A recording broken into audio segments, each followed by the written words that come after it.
नमस्कार दोस्तों, और आज के इस वीडियो में आपको वॉर के बारे में बताएंगे। 17 सितंबर को इजराइल ने लेबनान पर लगातार 1 घंटे से ज्यादा तक धमाके किए और कई बार बमबारी की। और इन धमाकों का मकसद था 4000 हिजबुल्लाह लड़ाकों को मारना, जिन्हें इजराइल अपना दुश्मन मानता है। और इस हमले में इतिहास में पहली बार ऐसा हुआ जब इतने मिसाइलें एक साथ दागी गई।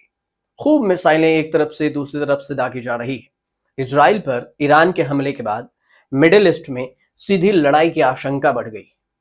ईरान ने इजराइल पर 200 से ज्यादा क्रूज मिसाइलें दागी हैं और दावा किया जा रहा है कि उनकी अधिकांश मिसाइलें अपने निशाने पर लगी। हालांकि इजराइल का कहना है कि उसने ज्यादातर मिसाइलों को हवा में मार गिराया।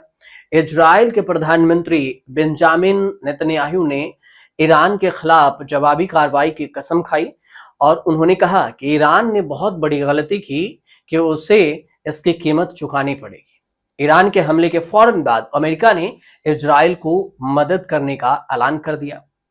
अब समझिए कि अगर ईरान और इजराइल के बीच में सीधी लड़ाई हुई तो कौन कौन से देश दोनों का साथ दे सकते हैं। आपको इस पर एक नजर डालते हैं कि इजराइल के साथ कौन कौन से देश हैं। उसमें America, Britain, France, Japan, Germany और ऑस्ट्रेलिया है। ईरान के साथ कौन कौन से हैं?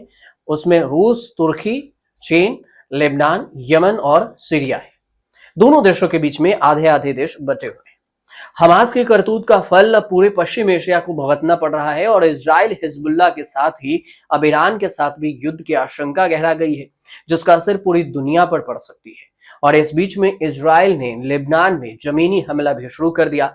ऐसे में हालात के और बिगड़ जाने की आशंका बढ़ गई है। और इन सब के बावजूद में 900 से ज्यादा भारतीय जवान दक्षिण लेबनान में मोर्चे पर डटे हैं। बड़ी बात यह है कि इजराइल ने साउथ के लेबनान में ग्राउंड अटैक भी किया है और यह इलाका हिजबुल्लाह के सुरक्षित ठिकानों में से एक है। ऐसे में बड़ा सवाल यही है कि भीषण सशस्त्र संघर्ष के बीच भारतीय जवान वहां क्या कर रहे हैं। भारतीय फौज दक्षिण लेबनान में किसकी तरफ से भूमिका निभा रहे हैं? तो दरअसल दक्षिण लेबनान में मौजूदा भारतीय जवान संयुक्त राष्ट्र यूएन के ऑपरेशन के तहत वहां मौजूद है। भारतीय जवान यूनाइटेड नेशंस इंटरिम फोर्स पर साउथ लेबनान यूएनआईएफआईएल के तहत में लेबनान में अपना कर्तव्य निभा रहे हैं। यूएनआईएफआईएल मिशन के तहत 50 देशों के तकरीबन 10,500 जवान तैनात हैं। यूएनआईएफआईएल के तहत पीस कीपिंग फोर्स का मुख्य काम संबंधित क्षेत्र में शांति व्यवस्था को बनाए रखना और नागरिकों की मदद करना है। ऐसे और जो दिलचस्प कहानी है, एक और जो दिलचस्प है इसमें, वो ये कि इजराइल का मुकाबला करने के लिए ईरान ने जिस खुफिया एजेंसी को जिम्मा सौंपा था, उसका लीडर ही मोसाद का एजेंट निकला। मोसाद क्या है? इजराइल के खुफिया एजेंसी मोसाद है और इसका जिक्र डिजिटल जो मिडिल ईस्ट में है उसमें जारी संघर्षों के बीच में आर पार की लड़ाई में किया जाता है।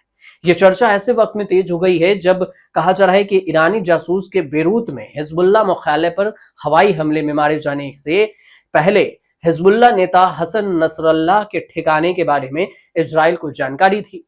उसके मुताबिक मोसाद ने पिछले 10 सालों में ईरान के कई सरकारी विभागों में घुसपैठ की और इस हद तक ही कि देश के सभी शीर्ष अधिकारियों को अपनी जान का डर सताने लगा। पूर्व राष्ट्रपति अहमदी नेजाद का यह दावा है कि इस वक्त में जब ईरान पर इजराइल के बीच में तनाव काफी बढ़ गया तो यह दावा किया गया है। इजराइल पर फिलिस्तीनी संगठन हमास, लेबनान से हिजबुल्लाह, यमन से हूती विद्रोही, इराक और सीरिया से ईरान समर्थित मिलिशियाई लगातार रॉकेट और बम बरसा रहे हैं। ईरान के हमले का भी खतरा बना हुआ है।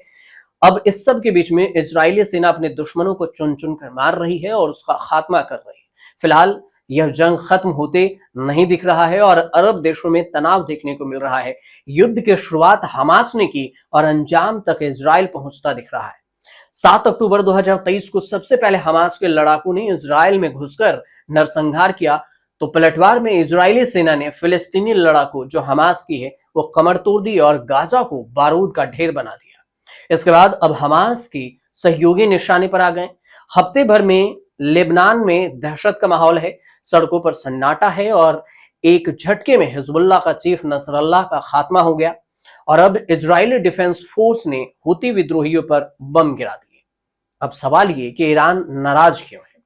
दरअसल 2 महीने पहले ही ईरान की राजधानी तेहरान में हमास के चीफ इस्माइल हानिया मारा गया था और आरोप इजराइल पर लगा था। और इस हमले के बाद ईरान में रोष देखा जा रहा है और उसने बदला लेने की कसम खाई। ईरान न सिर्फ हिजबुल्लाह को पूरा समर्थन दे रहा है बल्कि युद्ध के लिए मददगार भी बना है। पश्चिम एशिया में खतरनाक स्थिति बन गई है और इस क्षेत्र में एक व्यापक युद्ध छिड़ने की आशंका बढ़ रही है। यह भी कहा जा सकता है कि यह पूरा क्षेत्र एक बारूद का ढेर बन गया है। अगर इजराइल और ईरान के बीच में युद्ध होता है तो इसका प्रभाव सिर्फ इन देशों तक सीमित नहीं रहेगा बल्कि गल्फ क्षेत्रों के अन्य देशों जैसे कि सऊदी अरब, कुवैत, ओमान और संयुक्त अरब अमीरात पर भी पड़ेगा। ईरान के साथ कई शिया समर्थित गुट हैं और संगठन जुड़े हुए हैं जैसे लेबनान का हिजबुल्लाह और यमन के हूती विद्रोही। अब दूसरी ओर देखा जाए तो सऊदी अरब, संयुक्त अरब अमीरात और अन्य सुन्नी देश भी हैं जो साइलेंट मोड में देखे जा रहे हैं। कतर मीडिएटर का काम कर रहा है लेकिन किसी को खुलकर समर्थन नहीं कर रहा, ना विरोध कर रहा। जानकारी ये भी बताते हैं कि अगर इजराइल ईरान का संघर्ष बढ़ता है तो फिर इसमें गल्फ देशों की भागीदारी में देखा जाए तो शामिल होगा और इसमें ज्यादा गल्फ वार शब्द का इस्तेमाल भी 1980 के दशक में हुआ था। इसका भारी जो विरोध का सामना और नुकसान भी उठाना पड़ सकता है। अब देखना यह होगा कि ईरान के लिए इजराइल के पास इतने अस्तित्व में रहने का कोई अधिकार है या फिर इस पर और भी कोई गहरी लड़ाई सामने आती है। फिलहाल आपको ये जानकारी अच्छी लगी हो तो हमें जरूर बताइएगा कमेंट करो और चैनल को सब्सक्राइब